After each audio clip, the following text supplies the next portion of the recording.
Добро вечер и добре дојдовте во новата епизода на седмица. Како сте ми? Се надевам добри. Еве стигнавме речиси до крајот на јуни. Од денеска започнува летото. И не само тоа, денес е долгодневица, најдолгиот ден од годината.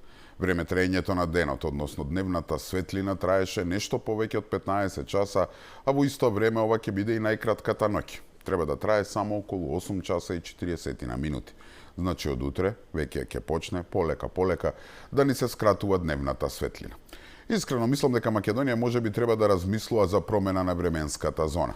Да отидеме еден час понапред како што се Грција и Бугарија, затоа што географски повеќе припаѓаме на таа временска зона отколку на европската. На времето, кога бевме дел од Југославија, имаше логика да бидеме дел од оваа сегашна зона, нели како една држава часовниците да ни покажуваат исто време. Некој ќе каже дека и сега не треба да менуваме затоа што нели се стремиме да бидеме дел од Европската унија, па логично би било да останеме во таа централна европска зона. Можеби и тоа држи. Не ми беше идејата да отворам дебата на таа тема. Сега, оваа епизода на седмица ќе биде малку поразлична од вообичаеното. Како што знаете, концептот на емисијата ми е во секоја епизода да коментираме и анализираме настаните од неделата што измина. Нели оттаму името седмица. Но во последниве 2-3 месеци имаше толку неделни случувања што една тема, која што е од исклучително значење, никако да стигнам да ја разглобам. Не дека неделава, например, немаше доволно теми за коментирање. Од палењето на колите на бугарската амбасада, извештајот на Европскиот парламент, одбивањето на Радев да се сретне со македонскиот премиер, закажаната подкажаната блокада на границата и така натаму. Значи имаше доволно материјал да го коментираме и анализираме. Но сакам, пред вообичаената летна пауза, да позборуваме на една тема, која, како што реков, требаше да ја коментирам уште пред 2 месеци. Зашто станува збор? Скандалозна одлука на Скопска апелација. Судот го одби барањето на осудените за случајот 27 април, кои бараа постапката да се повтори. Со ова пропаѓа нивната надеж дека ќе успеат да издействуваат нов судски процес со кој би ги образложиле своите аргументи дека не се терористи и би добиле слобода. Со оваа одлука апелација го потврди решението на Кривичниот суд донесено на 15 декември минатата година, со кое судот одлучи дека нема законски простор за повторување на постапката. Жалбата е отфрлена како неоснована. Образложеното решение не содржи такви недостатоци поради кои што не би можело да биде испитано во однос на неговата правилност и законитост. Изреката на решението е јасна и разбирлива, а во образложението се содржани доволно причини за решителните факти и за земените правни ставови на судот. Обвинетите во повеќе наврати се изјаснија дека бараат повторно судење за да излезат на слобода и да добијат правда, а не амнестија. Сепак од апелација сметаат дека немало доволно изнесени факти поради кои тие би излегле на слобода или пак би им се намалила казната. Судот правилно оценил дека изнесените факти не се подобни да причинат ослободување на лицето, што било осудено или негова осуда по поблаг кривичен закон. Советот не може да се впушти во оценување дали во конкретниот случај од страна на судијата или јавниот обвинител се сторени кривични дела кои се застарени, како и тоа дали исказот на загрозениот сведок бил лажен. За упадот во собранието на 27 април 2017 година во затвор се 16 уставобранители кои се осудени на вкупна затворска казна од над 200 години, и тоа како терористи. За експертите, но и за целокупната јавност, нивното судење беше класичен пример за политички монтиран процес, полн со политички влијанија, неправда и кршење на човековите права и слободи. Тоа што македонските судови со години како да не сакаа да го видат, многу јасно го видоа во Страсбур, тамошниот суд за човекови права пресуди во корист на обвинетите. Оттаму има неколку пресуди кои ги потврди аргументите на одбраната за политичко гонење на обвинетите за настаните од 27 април. Токму така, сакам повторно да зборуваме за случајот за 27 април, денот кога ЗАЕФ и СДСМ, газејќи го уставот преку кршење на сите можни закони, тогаш се устоличија на власт. Власт од која едва и се ослободивме, но ден денеска ја плаќаме цената од злото што го направи. Ете гледате каде сме, например, сега со Бугарија, токму поради нивната политика. Сега, 27 април помина пред речиси 2 месеци, но сепак поради 2 одлуки, оваа на апелација да им ја одбие жалбата на осудените, но и кривичната пријава што ја поднесоа жртвите против Русковска, сметам дека заслужува внимание, како што реков пред летната пауза да ја разработиме. Така што би сакал во оваа епизода да посветам повеќе време на случувањата што доведоа до настаните од овој датум, но и се што се случи потоа и што може да се очекува. Значи, апелацијскиот суд ја одби жалбата на уставобранителите, со што на некој начин им ги затвори вратите за повторно судење. Тука на почетокот да разјасниме една работа. Овие луѓе не сакаат амнестија. Не сакаат туку така да бидат пуштени, сакаат повторно судење. Повеќето одлежаа речиси 2/3 од казните, така што сега сакаат низ еден независен и транспарентен судски процес да исчистат дамката што на нивните имиња им ја остави онаа токсична власт на СДСМ и ДУИ. Но ете судот, иако СДСМ и ДУИ се паднати од власт, не собра храброст да ја уважи жалбата и да дозволи повторно судење. Судење на кое би се презентирале сите докази дека станува збор за класичен политички прогон, а не некаков си тероризам. И кое е образложението за одбивање на оваа жалба? Глупа формалност.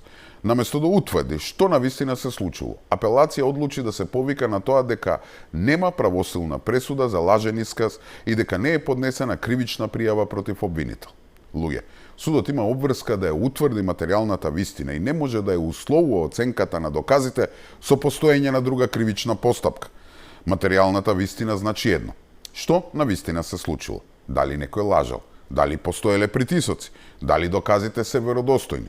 Судот мора сам да го утврди тоа, а не да чека друга постапка, не да се крие зад фразата немало пресуда или да бара осудените пак сами да докажуваат.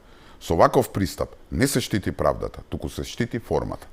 Кога сведок сам тврди дека лажно сведочил, кога поротник јавно се дистанцира од пресудата, кога се споменуваат притисоци и договори, кога самата обвинителка тврди дека премиерот и се јавувал за да се пазари, тогаш луѓе тоа не е правна дебата. Кога луѓе што биле дел од процесот јавно го доведуваат во прашање, тогаш институциите немаат право на молк или да се вадат на формалности, туку имаат обврска да одговорат. Тоа е тест за системот, тест дали институциите пред се правосудството имаат капацитет и храброст да ја бараат вистината до крај, без разлика каде и кон кого води. А сите знаеме кон кого води, нели? Но ајде да ја видиме генезата на целиот случај, од самиот зачеток, па се до денеска. Значи да се вратиме малку во времето. Прво, за да стигнеме до фамозниот 27 април и случувањето од тој ден, мораме да се навратиме далеку назад, неколку месеци во таа кобна 2017 година, па дури уште поназад, односно на времето на крајот на 2016, па дури пред тоа во 2015. Мене ако ме прашувате, се започна уште во февруари 2015 година. Денот кога тогашниот лидер Зоран Заев ја одржува првата пресконференција на која најави дека почнува со објавување на нелегално прислушкуваните разговори. Тоа што следеше беше се само не вистината за Македонија. Тоа беше почеток на една добро смислена акција со поддршка на меѓународната заедница за уривање на тогашната власт на ВМРО ДПМН и инсталирање на СДСМ и Заев. Инсталирање на една послушна власт која еве од денешна перспектива можеме слободно да заклучиме дека беше поштетна за Македонија и македонските национални интереси од било која друга корумпирана или криминална власт. Може би пострашна и од онаа, како велат, бугарска администрација, како што Софија милува да го нарекува својот фашистички изглед во историјата. Власт која целосно ја обезличи оваа наша драга Македонија. Значи, целта на проектот Вистината за Македонија нели беше преку објавување на селектирани делови од нелегално прислушкувани разговори да се предизвика револт и гнев кај народот за да се урниса рейтингот на тогашната власт и речиси насила да се предизвикаат предвремени парламентарни избори, во што и на крај нели успеа. Поречиси една година од таа пресконференција и над 30 на други, на кои сите знаеме дека беа објавување само делчиња од некакви сечени, па потоа лепени разговори. Следеа улични протести, кампувања пред влада, тепање со полиција, шарени револуции, амнестии, пржински преговори и техничка влада. Беше договорено во декември 2016 да се одржат тие предвремени избори. Кампањата започна. И очекувано, тогашната опозиција, предводена од СДСМ, како главна тема во периодот пред, но и за време на кампањата, ги наметна тие прислушкувани разговори, со цел да го доведе до точка на вриење незадоволството на народот од наводниот криминал во кој се давеле тогашните владини функционери. Но Заев, како што го дал Господ, уште тогаш почна да ни наговестува што всушност не чека. Рамковниот договор, употребата на албанскиот јазик во Македонија, односите со соседите, теми на кои лидерот на СДСМ Зоран Заев дебатирал со албанските инселеници од земјава, но и македонци во Берн, Швајцарија. Заев во својот говор истакнал дека треба да се прошират рамките на Охридскиот договор, доколку сакаме еднаквост и рамноправност. Охридскиот рамковен договор не е доволно. Мора да одиме преку Охридскиот рамковен договор. Оти тоа е рамка некоја. Зошто во 25 години, 21 век, 25 години независна Македонија да има рамки на ограничување? Не, или ќе веруваме во еднаквоста и рамноправноста и ќе му помогнам на мојот сограѓанин албанец или он мене како македонец, за да може да функционира исто како мене или јас исто како него. Македонија ја замислува. Овде кога ќе седиме, ако знаеме кинески да се разбереме. Ако знаеме англиски да се разбереме, француски, албански, македонски, да се ослободиме. Употребата на јазикот мора да биде средство да се разбереме. Јас сум истиот Зоран Заев, кој што ја отвори јавно употребата на јазиците во Македонија и еднаквоста и рамноправноста во државата. Јас сум истиот тој што го гледавте и по Facebook и по телевизии, кој што отвори штабови во Арачиново и во Чегране и на секаде и стои на македонски и на албански јазик, без било какви предрасуди. Заев пред иселениците во Берн се осврнал и на односите со соседите, велејќи дека спомениците изградени во изминатите години допринеле за влошување на добрососедските односи и вели ако сите се скарани со Македонија, проблемот е во Македонија. И не може сите да бидат лоши околу нас, а ние сме најдобрите. Ако сите се скарани со Македонија, проблемот е во Македонија. Македонија овие изјави ја дочека тогаш во шок. Многумина не веруваа дека е можно некој кој претендира да биде премиер на оваа држава да застапува ваква политика. Неговата партија и предизборниот штаб во тие денови се растрчаа да го убедуваат народот дека изјавата била вадена од контекст. Дека кој е тој будала што би го вовела албанскиот јазик како второ официјален, односно дека никој македонски политичар не би си дозволил да ја води чекор по чекор државата кон федерализација. Па дури и самиот Заев се заплетка, па како и секогаш се демантираше, па се повторуваше, па повторно се демантираше, па повторно се повторуваше и така до недоглед.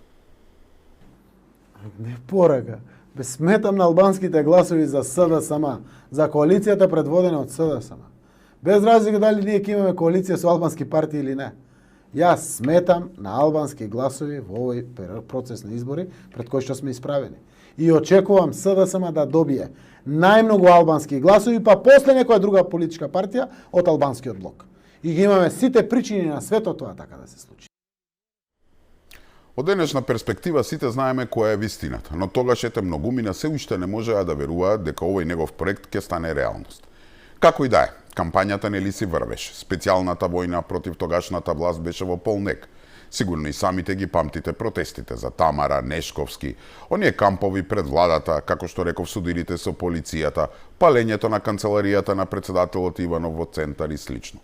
Со други зборови, под плаштот на така наречената шарена револуција, се собра и се обедини, како што Заев самиот ги нарече, сето шуто и рогато, со една единствена цел – да се сруши тогашната власт. А кутрите самите не знаат дека некој од позадина ги злоупотребува и манипулира за некоја сосема друга цел, која беше далеко од слоганот «Нема правда, нема мир». Но не беше само двојазичноста во прашање.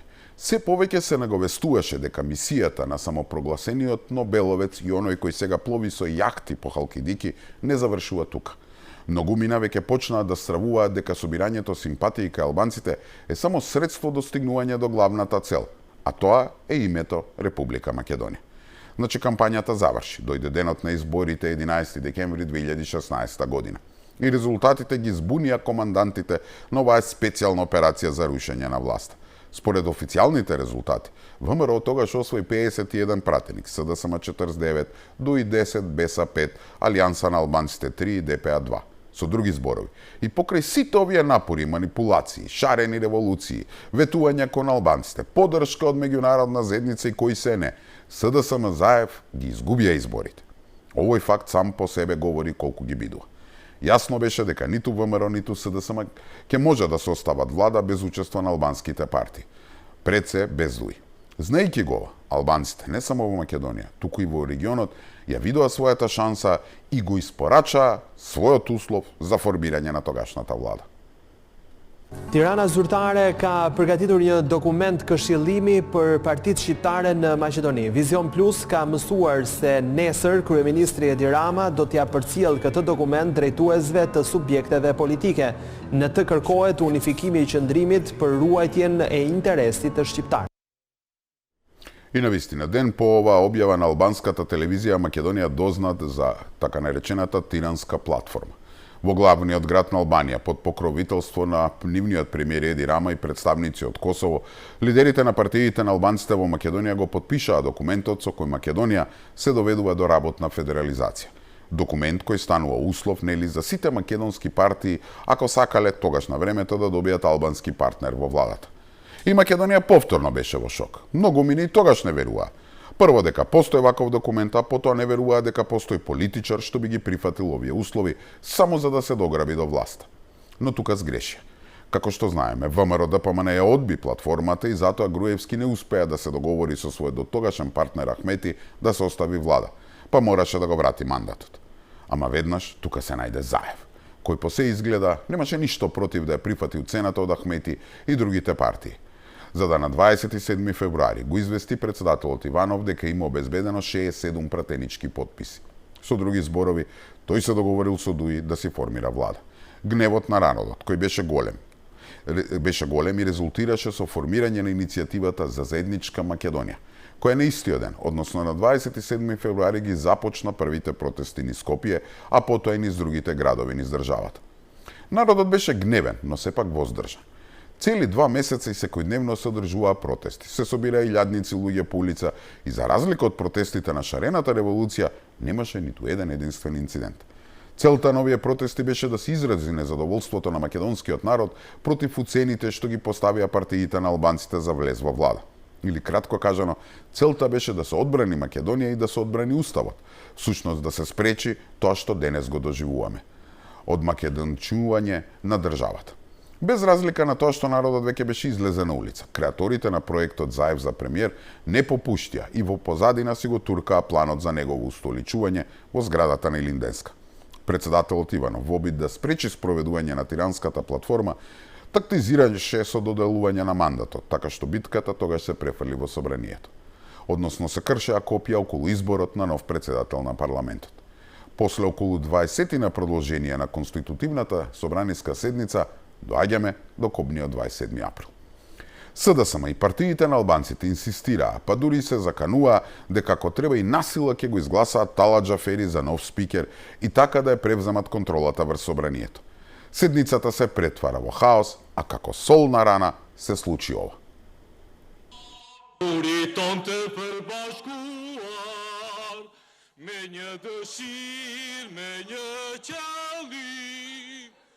Të gjithat je duke u betuar, ta lidhim besën për bashkim. Ето и тоа го доживеавме тогаш, албанската химна или химна на друга држава да се пее во македонското собрание. Народот збесна. За дента веќе имаше закажано протести на иницијативата за заедничка Македонија. Но овој чин со пеењето на химната само натера поголема маса на луѓе да се слее по улиците и да се собере пред зградата на парламентот. Сега, тука важни се деталите за што се случуваше. Како прво, и покрај тоа што знае дека надвор има илјадници луѓе кои се гневни и дека ситуацијата лесно може да излезе од контрола, СДСМ и Дуи наместо да го одложат планот за преземање на собранието, продолжија со своето сценарио до крај. Нели самиот Груби призна дека имале средба со Шекеринска, на која потоа дошол и Заев во клубот на пратениците. Таму се договориле да се тера до крај.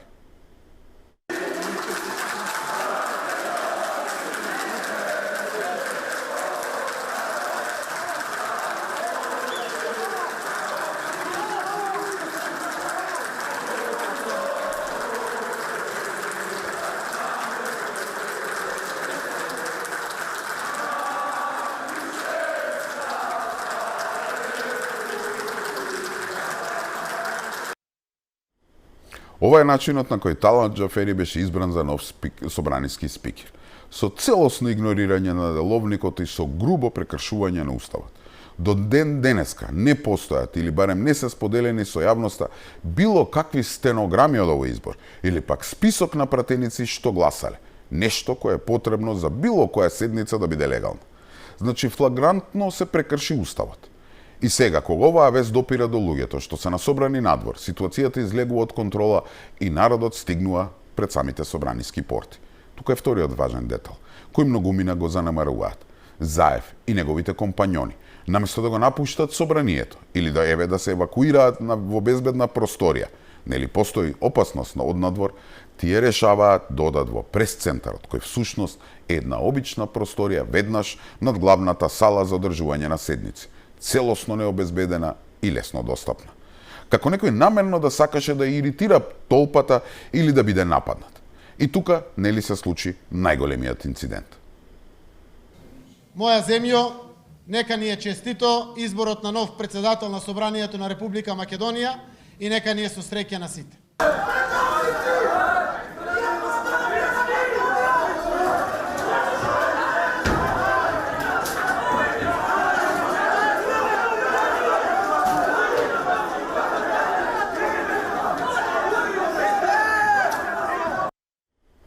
Ете, се излеа насилството. И на крај памет не ми текнува да негирам дека на 27 април во собранието немаше насилство или дека Заев не беше нападнат. Далеко од тоа, дека имам намера некого што кренал рака и удрил да го бранам или пак да оправдувам било како вид на насилие.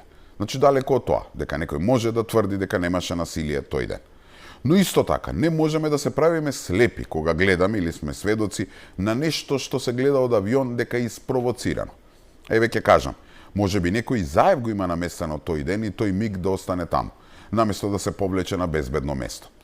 И како што имам кажано, тој ден, во тоа време, лично бе во истата таа сала каде се случи најсериозниот инцидент и тврдам дека некој на вистина да сакаше да му го одземе животот на Заев, на Џафери или на било кој од СДСМ, тоа можеше да го направи без да биде спречен. Но сметам дека и во тој излив на гнев, во целиот тој хаос, на крајот сепак повеќето луѓе се освестија, односно на некој начин преовлада разумот. Колку и малку да го имаше тоа попладне во собранието. Сите знаеме како заврши тој ден. По неколку часа полицијата ја разби толпата, го испразни собранието и ги евакуираше повредените. Во меѓувреме, сликата со крвавото лице на Заев го заобиколи светот и од него направи маченик, кој откако ја подзалечи раната на челото, замина во председателскиот кабинет да го прими мандатот за да си состави влада. Но за да влезе таму мораше да даде ветување, писмена гаранција дека нема да си поигрува со Македонија. Го зема мандатот, собра пратениците, бидна гласањето во собранието и Заев во мај стана премиер со поддршка на гласовите на СДСМ и ДУИ. Конечно, се устоличи човекот кој гледаме колку многу ја чинеше Македонија. Но со самото тоа што власта падна во нивни раце, работата не беше завршена. Мораше да се најде пример што ќе се случи со тој што ќе се спротистави на таа негова нова власт и нејзините предавства. Почнаа псењата. Во притвор завршија водачите на Заедничка Македонија, висок функционер на МВР, полицајци и обични луѓе. Се на се околу 20 на луѓе. И тоа не беше нели големо изненадување, затоа што после крвавите сцени од 27 април сите очекувавме дека некој ќе треба да одговара за тоа насилство. Но тоа што не вџаши сите беше обвинението. Тероризам и терористичко загрозување на уставниот поредок. Луѓето кои застанаа во одбрана на Македонија и на уставот беа обвинети за тероризам и уривање на истиот тој устав. И тука повторно да расчистиме. Никој никогаш не заговарал или тврдел дека за насилствата, тепањето, тегнењето, повредите и слично не треба да се бара одговорност. Нормално, секој што кренал рака, секој што удрил, скршил, нападнал полицаец, фрлил со предмет кон Заев или другите пратеници, требаше да биде гонет. Но кривичната пријава требаше да соизвестува со делото. Можеше да биде учество во толпа, нарушување на јавен ред и мир, нанесување на тешка телесна повреда, па дури ако сакате обид за убиство. Во кривичниот законник има еден тон дела за кој можеа да се гонат дел од овие луѓе. Но да ги гоните за тероризам е навистина тежок апсурд. Така што да тврдите дека имало терористичко загрозување на уставниот поредок и тоа да доаѓа од власт, во која седеа бившите терористи од УЧК заедно со луѓе од СДСМ за кој уставот беше обично ливче па лома хартија, е навистина страшно. И затоа целото судење за 27 април само по себе беше обична фарса. Еве, не сум адвокат, А да сум и земам сега да објаснувам тука каде се е прекршена процедурата, дека никаде немаше никакви докази, дека се направени невидени преседани и слично ќе ми требаат најмалку 10 епизоди за да ја добиеме вистинската слика. Само едно знам, тероризмот не беше докажан. Менување на искази на сведоци, притисоци од политичари врз обвинителите, нови сведоштва, пресуди од Страсбург за неосновано држање во притвор, а сега и кривични пријави. Случајот 27 април би можел да служи како пример како не треба да изгледа една судска постапка во демократска држава или скица за политички прогон на невини луѓе. Иако мина безмалку цела деценија од настанот, дел од луѓето кои беа прогласени за терористи уште гнијат во затвори и остареа чекајќи ја правдата да излезе на виделина. Поранешната обвинителка Вилма Русковска веле дека не се плашала од кривичната пријава која вчера ја поднесе осудениот Јаначенто. Веле дека Јаначенто не можел повеќе да ја сака оваа земја од неа, нејзините родители пролеале крв за оваа земја и плюс не знаела кој е сведокот кој сега тврди дека лажал. Нема зошто да се плашам. Што може да каже тој сведок? Немало насуство во собрание? Но признава дека дел од обвинетите добила помали казни за тоа што сведочеле, што е законски дозволено, а не било резултат на притисоци.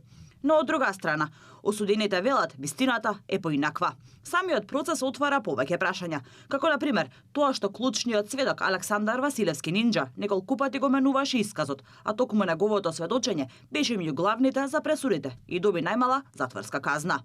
Доказ дека станува збор за политички случај е и самото скандалозно признание на Русковска, дека тогашниот премиер Зоран Заев барал од неа преквалификација на делото, за да може да ја истурка промената на името.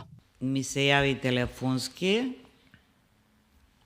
пред носење на законот за амнестија да ја извршам преквалификација на делото. Јас одбив. Ова го отвара прашањето дали луѓето беа осудени врз основа на докази или завршија зад решетки како терористи, за да послужат како пример што ќе се случи ако некој крене глас против промена на името. Ова не е нова. Уште тогаш дел од адвокатите предупредуваат дека квалификацијата тероризам не држи вода. Оваа правна квалификација и овој предмет стана фарса во моментот кога едното или двете лица кои што ги отворија вратата на собранието беа амнестирани. Доколку таа врата не беше отворена, овие луѓе и сите оние кои што беа на тој протест можеше да протестираат со денови, но никогаш не можеше да влезат во собранието. Ако тие што ги отворија вратите беа амнестирани, па потоа и гласаа за промена на името, тогаш се поставува прашањето зашто точно се осудени останатите. Настаните од 27 април 2017 година се случија во време на тешка политичка криза. За упадот во собранието беа обвинети 31 лица, од кои 16 добија вкупно 211 години затвор. Дел од нив во затворите ги помина и последните денови од животот. Во меѓувреме судовите остануваат на старото. Постапката е завршена. Апелација веќе го одби барањето за ново судење. Во кратки црти, рочиштата беа маратонски и обвинетите во судница беа задржувани по цели денови, од рано наутро до доцна во ноќта. Се кршеше процедура, се вадеа теории кои никако не соодействуваа со реалноста, а главниот доказ за целото измислено дело беше сведочењето на така наречениот заштитен сведок, чие име еве нема да го објавам. Но мислам дека сите знаете за која контраверзна фигура станува збор и која што мислам дека сега во моментов е на слобода. Значи, на крајот на оваа фарса, наречена судење, кривичниот суд ги прогласи за виновни обвинетите и им одреди драконски казни. За 16-17 луѓе кои беа на клупата, досудени беа вкупно 211 години затвор. Луѓе, 211 години. Иако апелација потоа намали вкупната казна на околу 188, сепак мора да се признае дека ова е преголема казна и представува рекорд во поновата македонска историја. Откако е слушнаа пресудата, дел од обвинетите како да не беа изненадени, се соочија со својата болна судбина и испратија порака дека еден ден ќе ги огрее сонцето. Не се плашам од затворот. Вие не осудивте. Историјата ќе нас ослободи.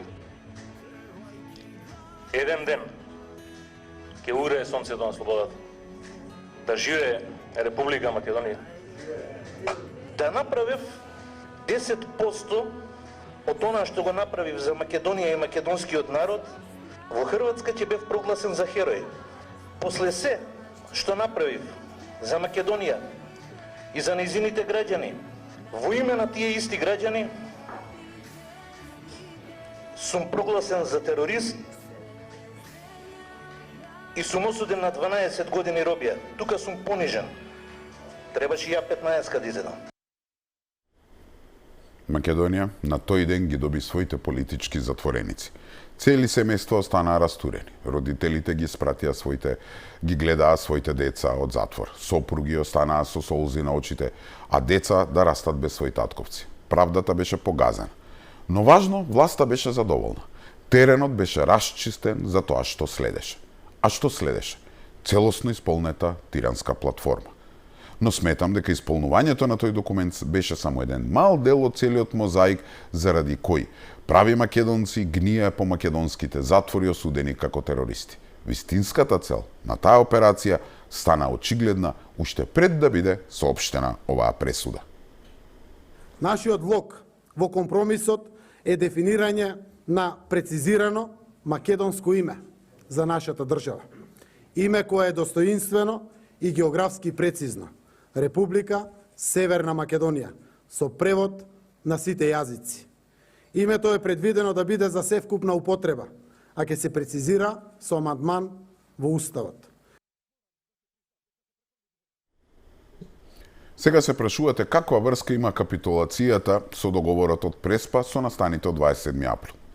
Ја мислам голема, ако не и клучна. Затоа и ви направив толку голем вовет и целиот случај го вратив уште пред СДСМ да дојде на власт, значи далеку пред настаните од 27 април. Мислам дека целта на устоличувањето на Заев на власт и на силното уривање на претходната власт беше токму Преспанскиот договор.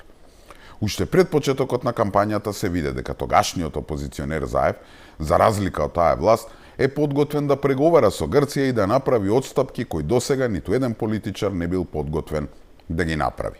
Иако ја даде онаа фамозна изјава каде се колнеше во све живо и диво дека името не го дава, многумина се сомневавме дека по превземањето на тронот токму тоа ќе го направи, што се докаже како точно.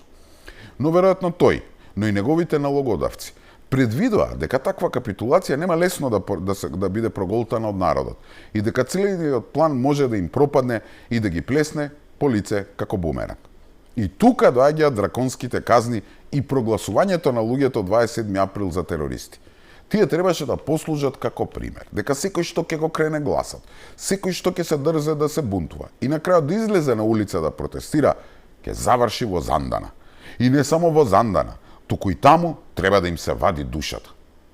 Таа работа, тоа е нечовечко, нехумано однесување. Вие излегувате од Келија, пред Келијава, ти прават претест да носиш телефон кога одиш на бања. Се бањавме еднаш во неделата 5 минути со ладна вода. Дали се точно моите информации дека токму вас ве се облекувале гол пред Келија, за да ве проверува дали имате телефон со вас? Да, во повеќе народи, затоа ви реков и психички и физички тортури. Дали е тоа прво согласно правилниците? Да, со како правилник ја постапки водам во Страсбург за таа работа. Тоа е нечовечко, нехумано однесување. Вие излегувате од Келија, пред Келијава, ти прават претест да носиш телефон кога одиш на бања. Се бањавме еднаш во неделата 5 минути со ладна вода. Те носат до бањата вецето, пак да се облекувате вегол тука. Се капиш, те гледа командир, веќе се капиш. Се враќаш пак пред Келијата, пак исто да ти го прави. По 10 минути ти влегува внатре контролата ти. Ако има нешто човечко во тоа, не знам што да кажам. Да не се разбереме само погрешно. Мислам дека не беше толку многу до командирите, кога што има наредба тоа да го прават за да не скршат психички. Се сеќавам на тој што беше директор тогаш, после беше советник Оливер Спасовски.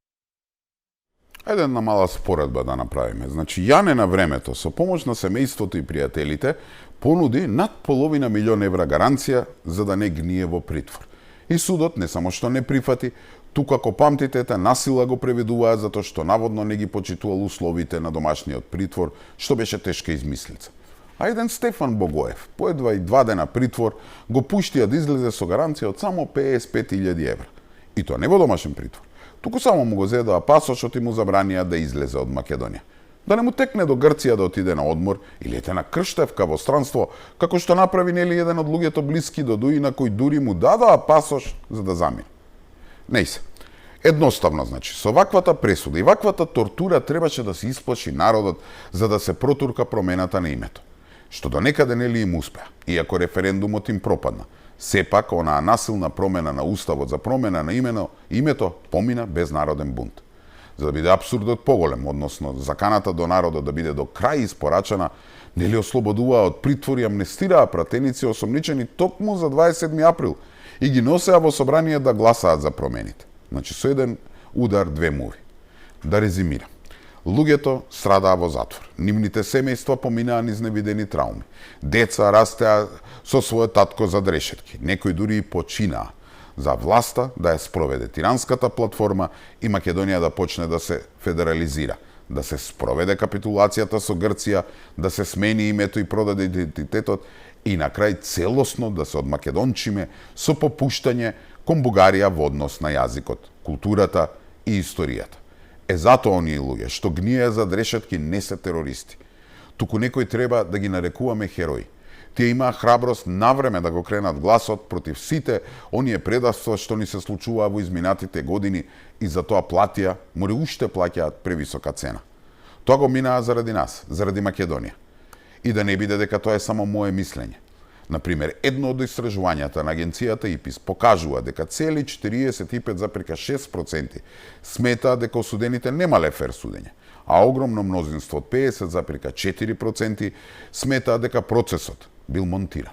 Ова е луѓе доказ дека стануваше збор за политички монтиран случај. Но не се само оваа докази. Во последните години нели се појави судија поротник кој јавно се дистанцираше од пресудата. Имаме и сведок кој тврди дека сведочел лажно. А го имаме, например, и ово. Обвинителството за гонење на организиран криминал и по втор пат се прави глуво и немо по признанието на нивната екс-шефица Вилма Русковска, дека поранешниот премиер Зоран Заев директно изјавувал да ургира и бара преквалификација на делото за случајот 27 април. Тој сакал наместо за тероризам, таа како главен обвинител во случајот да ги гонат луѓето за поблаго дело, затоа што му требало поддршка за уставните измени за промена на името. Русковска гордо се фали дека го одбила, но проблемот е што целата низина приказна представува кривично дело. Дали за предметот 27 април од вас бараше Зоран Заев преквалификација на делото? Во насока на обезбедување на доволно поддршка за знаеме што за промена на уставот. Да. Тоа што Русковска треба да го знае како екс-обвинителка, но и сегашниот републички јавен обвинител Љупчо Куцевски, е дека ваквата нејзина изјава може да се смета за признание на извршено кривично дело, особено ако се земат предвид одредбите од кривичниот законник. Потенцијалните прекршувања вклучуваат примање награда за противзаконито влијание, злоупотреба на службена положба и овластување и трговија со влијание, тешки дела за кои се предвидени високи затворски казни. На прашање на Алфа, колку пати Русковска треба да каже дека Заев правел пазар за уставните измени и тргувал со влијание, за да обвинителството реагира, оттаму молк. Ова не е прв пат Русковска да признае. Имено, уште во октомври ланската година, таа во емисијата Претрес објасни како се одвивал целиот телефонски разговор со поранешниот премиер. Тој се јавил пред изгласување на законот за амнестија и побарал да не ги товари луѓето за тероризам во случајот 27 април. Ми се јави телефонски пред носење на законот за амнестија да ја извршам преквалификација на делото. Јас одбив. И после уште еднаш или два пати... Кој би барал преквалификација? Заев. На кое дело? Ова за 27. И што би бараше? Па да биде некое полесно кривично дело. И вие сте одбиле? Да. А како ви викаше, поради која причина? Поради уставните измени. И на сето ова, апелацискиот суд вели нема докази за да бара нова постапка. Не, драги мои, токму спротивното. Мора јасно да се утврди дали постоеле налогодавачи и инспиратори, а сите знаеме дека имало. Мора да се утврди дали се влијало врз текот на постапката. И за тоа има признание. Мора да се утврди дали некој нарачал квалификацијата на делото и одредувањето на висината на изречените казни. И тоа знаеме дека имало. Кој ги носел одлуките, кој давал насоки, кој имал интерес. И сето ова го знаеме. Така што овие прашања не смеат да останат без институционален одговор, без утврдување на законска одговорност по вертикала, од извршители до евентуални налогодавачи. Вистината останува луѓе половична. И мора да има максимална одговорност за секој што учествува, наредувал, прикривал или дозволил такво нешто, без разлика на функцијата што имал, позицијата на времето кога тоа се случило. Секој сомнеш, секој доказ и секоја изјава мора темелно да се проверат и да се затворат со факти, а не судот да се вади на формалности. Повторувањето на постапката не е слабост на државата, токму спротивното. Тоа ќе биде доказ дека системот има капацитет да се коригира со цел да се најде правдата. Македонија нема луксус да живее со вечни некакви сомнежи за еден од најтешките случаи во својата понова историја. И мораме ние како народ искрено да им се извинеме на оние луѓе кои гниеа по затвори само затоа што имаа храброст навреме да реагираат и да се обидат да спречат злосторство врз сопствената држава. И мислам дека тука веќе е време да завршиме и оваа епизода на седмица. Како што најавив на почетокот, оваа епизода беше поразлична од другите, но некако оваа тема ми лежеше на душа и морав да искоментирам пред да започне летната пауза. Повеќето од работите кои ги кажав не се нови, сите ги знаете, но морав да подсетам за да не се заборави. Како и да е, се надевам дека го задржа вашето внимание. Со Господ напред, се гледаме за една недела, во исто време, на исто место. Имајте пријатна вечер.